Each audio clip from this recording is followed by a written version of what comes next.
성경을 읽어보면 인간의 우연이 하나님의 필연이 된 경우가 많이 있습니다. 우연한 만남인 줄 알았는데 인생을 바꾼 만남이 있고, 사건이 발생했을 때는 그 의미가 무엇인지 모르고 지나갔지만 그 안에 하나님의 섭리가 담겨 있는 일도 있습니다. 내가 신앙인이 아니었다면 몰랐을 하나님의 뜻이 숨겨져 있습니다. 예를 들면 맹인 바디메오는 우연히 예수님이 지나가신다는 소리를 듣고 눈을 뜨게 되었고, 성전 미문에 앉았던 안진뱅이는 우연히 성전에 기도하러 들어가던 베드로에게 구걸하다가 병 고침을 받았습니다. 세리장 삭개오는 우연히 자기 동네를 지나가는 예수님을 구경하다가 자기와 온 집안이 구원을 받는 축복을 얻었습니다. 수가성의 여인도 우연히 예수님을 만났습니다. 그녀는 정오의 물을 길러 왔다가 예수님을 만나서 물로부터 출발한 대화가 남편의 문제를 거쳐 예배의 문제로, 그리고 예수님을 선지자로 알다가 마침내 메시아로 인정하게 되었습니다. 놀라운 비약이 일어났습니다. 이 여인에게는 우연한 만남이었지만 하나님의 필연이 한 여인의 인생 속으로 파고 들어온 것입니다.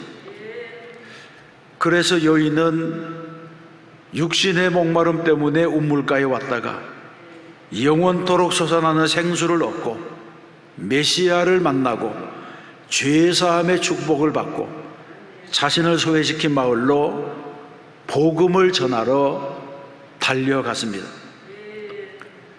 신앙생활하는 우리에게도 이런 은혜가 있어야 할 줄로 믿습니다. 예배를 드리다가 이런 축복을 경험하는 것입니다. 정말 뜻밖의 장소에서 만나주시는 예수님, 뜻하지 아니하는 기회에 역사하시는 예수님, 뜻하지 않은 순간에 부어주시는 주님의 은혜를 경험하는 것이 신앙이라고 할 수 있습니다. 그러면 그날 수가성에서는 어떤 일이 일어났습니까? 한 여인이 예수님을 만났습니다.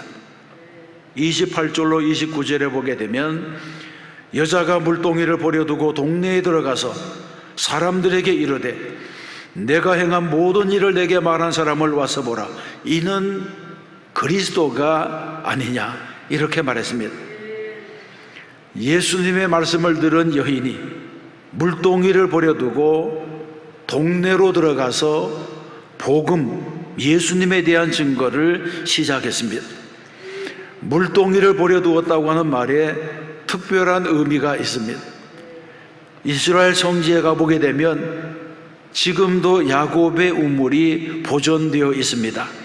그런데 이 우물은 동네 안에 있는 것이 아니라 마을과는 조금 떨어진 곳에 있었습니다.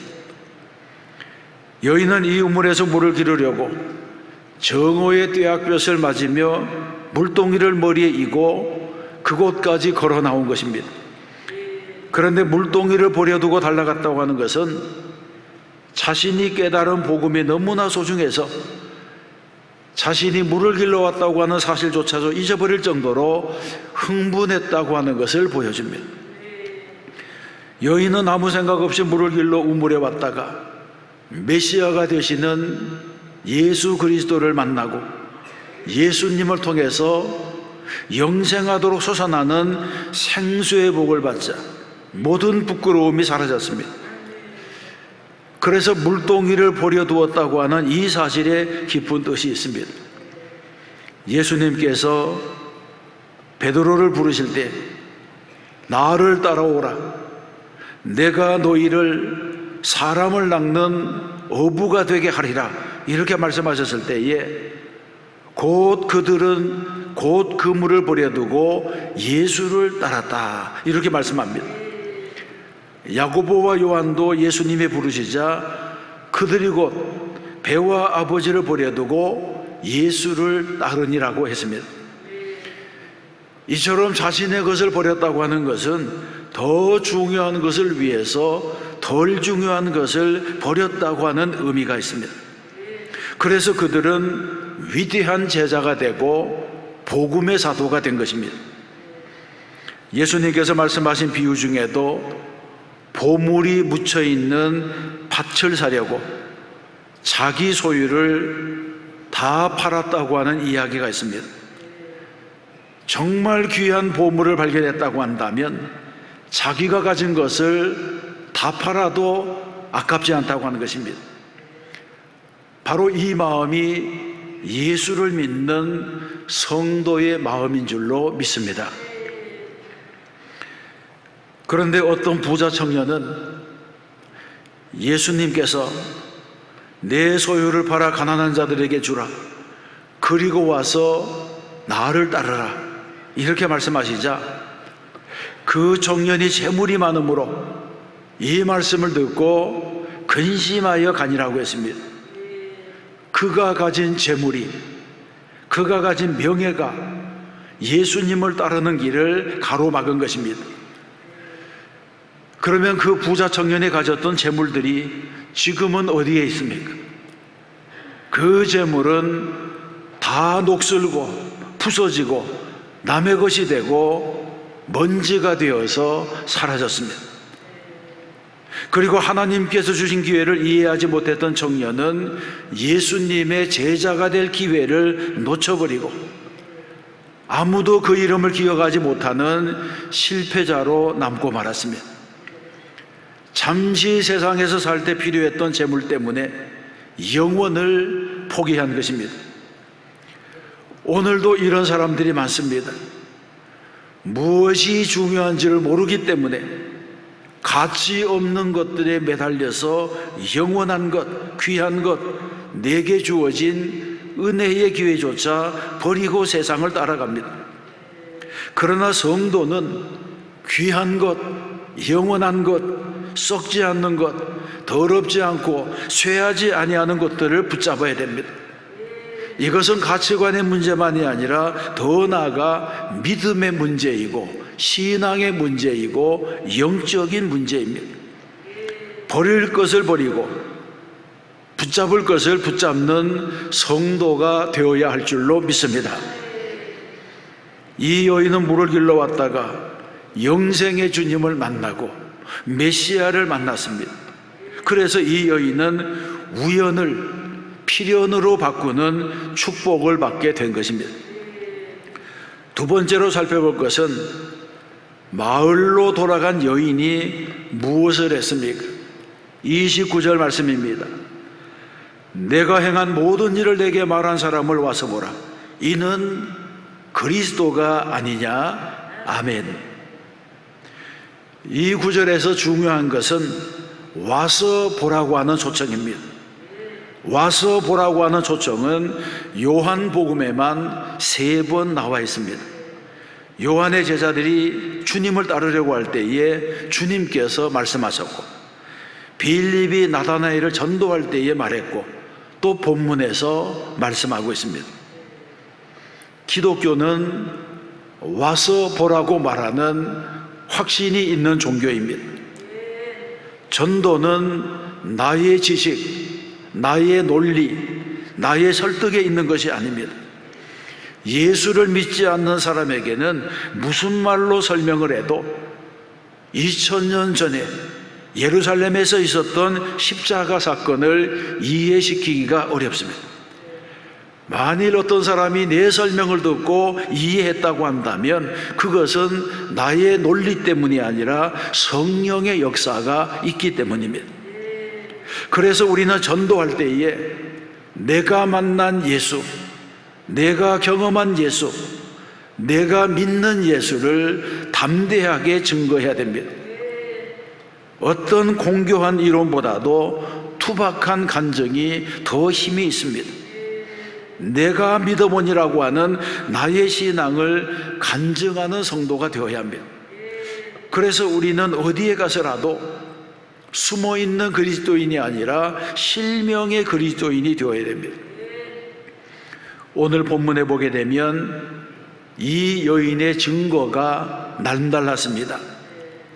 이 여인은 동네 사람들에게 내가 행한 모든 일을 내게 말한 사람을 와서 보라, 이는 그리스도가 아니냐, 이렇게 증거했습니다. 이 증거에서 보는 것처럼 실패했던 자신의 과거까지도 전도의 도구가 되었습니다. 자신의 과거를 아무도 예수님에게 알려준 사람이 없었는데 내가 행한 모든 일을 알고 있는 사람을 만났다고 하는 것은 확실한 전도의 메시지가 되었습니다. 자신의 간증보다 더 좋은 전도의 메시지가 없습니다. 그런데 많은 사람들이 자신의 지나간 과거 때문에 부끄러워하면서 도망을 다닙니다. 그럴 필요가 없습니다. 수가성의 여인도 예수님께서 가서 내 남편을 불러오라, 너에게 남편 5이 있었고 지금 있는 자도 내 남편이 아니라, 이렇게 할 때에 그 말씀이 수치스럽고 그 말씀이 원망스러워서 도망갈 수가 있었습니다. 그러나 그녀는 피하지 않았습니다. 외면하지 않았습니다. 오히려 이런 말씀을 듣고도 예수님께 더 가까이 다가왔습니다. 그리고 하는 말이 주여 내가 보니 선지자로소이다, 그렇게 말하고 있습니다. 그렇습니다. 도망간다고 해서 문제가 해결되는 것은 아닙니다. 복음이 무엇입니까? 진리가 무엇입니까?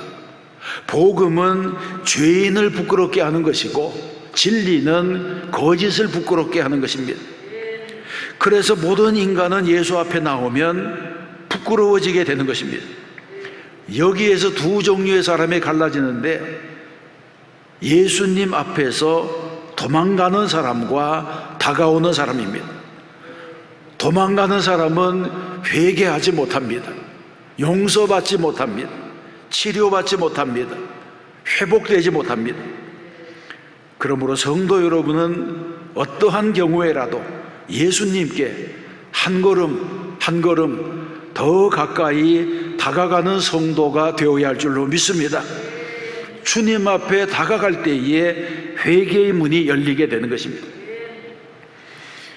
이 여인은 예수님을 알게 되자 부끄러운 과거를 극복하게 되었습니다. 지금까지는 사람들의 따가운 시선을 피했습니다. 뒤에서 쑥덕거리는 말이 듣기 싫어서 도망 다녔습니다. 사람들을 피해서 정오의 뜨거운 뙤약 끝에 물을 길러 나왔습니다. 그러나 이제는 자신의 입으로 부끄러운 과거를 이야기하면서 사람들에게 와서 보라고 말하고 있습니다. 엄청난 변화가 여인의 내면 속에 일어난 것입니다. 예수님을 만나서 영생하도록 솟아나는 샘물을 얻자 열등감이 사라지고 부끄러운 과거조차도 개의치 않게 되었습니다. 여러분, 이것이 중요한 초점입니다. 하나님 앞에서 회개한 죄는 더 이상 부끄러움이 아닙니다. 예수님께서 나의 짐을 대신 져주시면 나는 자유인이 됩니다. 이것이 바로 복음의 능력입니다. 십자가로 씻어진 죄는 더 이상 죄가 아닙니다. 완전히 도말된 것입니다. 기록 자체가 말소되었습니다. 요한계시록에서도 어린 양의 피에 씻어 깨끗하게 된 사람은 정죄함이 없다고 했습니다. 육신의 부모도 자녀를 한번 용서하면 그 잘못을 잊어버리려고 하는데, 하물며 하나님께서 용서하신 죄를 기억하실 리가 없습니다. 그러므로 죄의 고백은 죄의 용서를 가져오고 양심의 자유함을 줍니다. 과거 때문에 다른 사람의 눈치를 보는 사람은 진정한 회개가 없는 불쌍한 사람입니다. 죄사함이 없는 사람은 죄책감과 양심의 가책, 부끄러움과 열등감에 시달리는 사람입니다. 우리 모든 성도들은 예수 안에서 진정한 자유를 누리는 성도가 되어야 할 줄로 믿습니다. 여인의 외침을 들은 동네 사람들이 정오의 떼약볕을 맞으며 우물가로 달려나왔습니다. 35절에 보게 되면 이 모습을 보신 예수님께서 너희는 넉 달이 지나야 추수할 때가 이르겠다 하지 아니하느냐?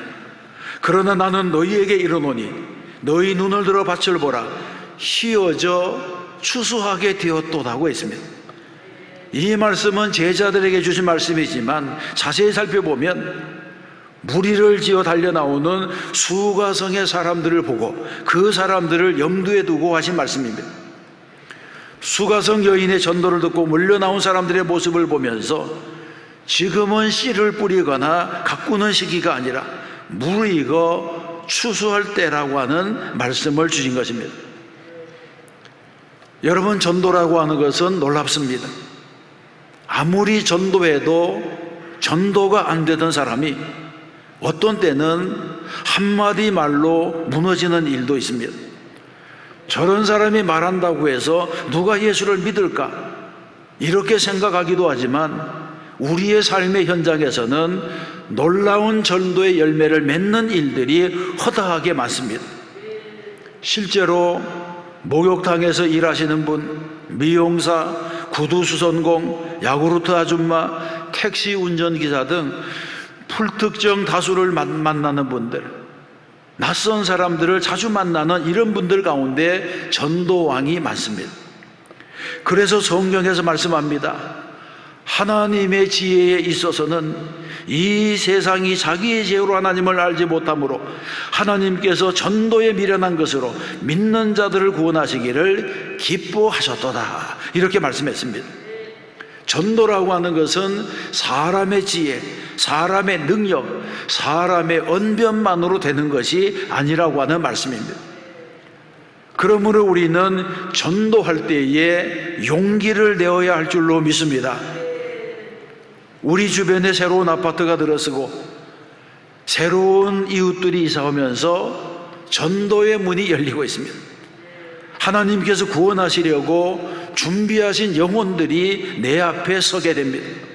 우리는 그 사람이 누구인지 모르기 때문에 때를 얻든지 못 얻든지 열심히 전도해야 될 줄로 믿습니다.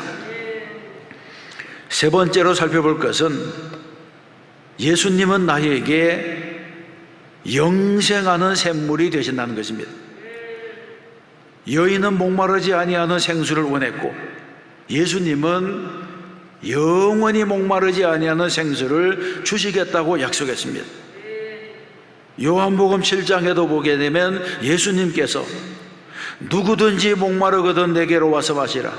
나를 믿는 자는 성경의 이름과 같이 그 배에서 생수의 강이 흘러나오리라 말씀했습니다. 그리고 또 이어서 말씀하시기를 이는 그를 믿는 자들이 받을 성령을 가르쳐 하신 말씀이라 또 그렇게 말하고 있습니다. 예수님께서 주시는 생수는 흘러넘치는 생수입니다. 다른 사람에게까지 흘러가는 생수입니다. 우리가 예수를 올바로 믿게 되면 이런 일들이 일어나게 될 줄로 믿습니다. 내 주변에 수많은 사람들이 나 때문에 생수를 받는 복을 얻는 것입니다. 타는 목마름으로 살아가던 사람들이, 갈급한 영혼들이 그 생수 때문에 해갈이 되고 생명을 얻게 되는 것입니다. 농사를 짓지 않는 사람들은 햇볕이 쨍한 날씨를 좋아하지만 농사를 짓는 사람은 비가 오지 않으면 걱정이 많습니다. 금년에는 우리나라에도 봄 가뭄이 심합니다. 그래서 기상청에서 말하기를 50년 만에 오는 가뭄이라 그렇게 말하고, 어떤 사람들은 70년 만에 오는 가뭄이라 그렇게 말하기도 합니다. 전국적으로 건조주의보가 내려지기도 해서 대형 산불의 위험이 있고 모내기도 어렵고 식수까지도 걱정하는 지경이 되었습니다. 특히 우리나라에는 천수답이 많기 때문에 비가 오지 않으면 논밭이 타들어가고, 그리고 농부들은 하늘만을 쳐다보게 됩니다. 이런 가뭄은 영적인 가뭄과도 많이 비유가 됩니다. 가뭄이 들면 어떻게 됩니까? 먼저 가뭄이 들면 인심이 사나워집니다. 농사철에 제때 파종하지 못하고 모내기를 하지 못하면 1년 농사를 마치기 때문에 조금이라도 물을 더 끌어오려고 사이좋던 이웃들도 원수가 되어 싸웁니다. 최근 우리나라도 비가 오지 않아서 논이 밭이 되고 모판이 말라버리고, 그런데 이런 문제는 다른 방법으로 풀 길이 없습니다. 비가 와야 합니다.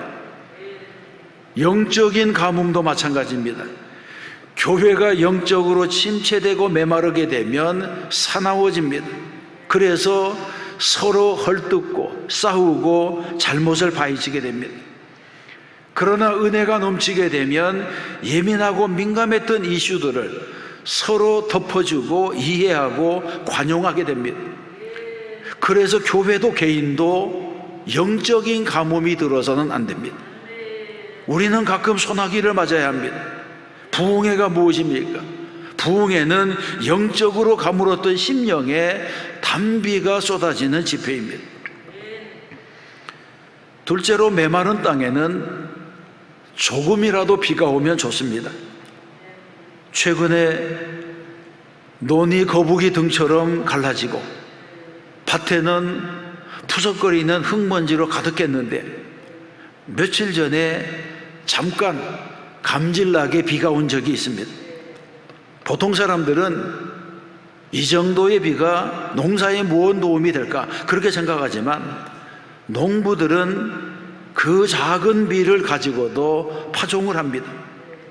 어느 해인가 바짝 가물었다가 비가 오자 그 비를 온몸으로 맞으면서 이것은 비가 오는 것이 아니라 쌀이 내리는 것입니다. 비가 오시니 고맙시오. 이렇게 말했던 농부의 얼굴을 잊을 수가 없습니다.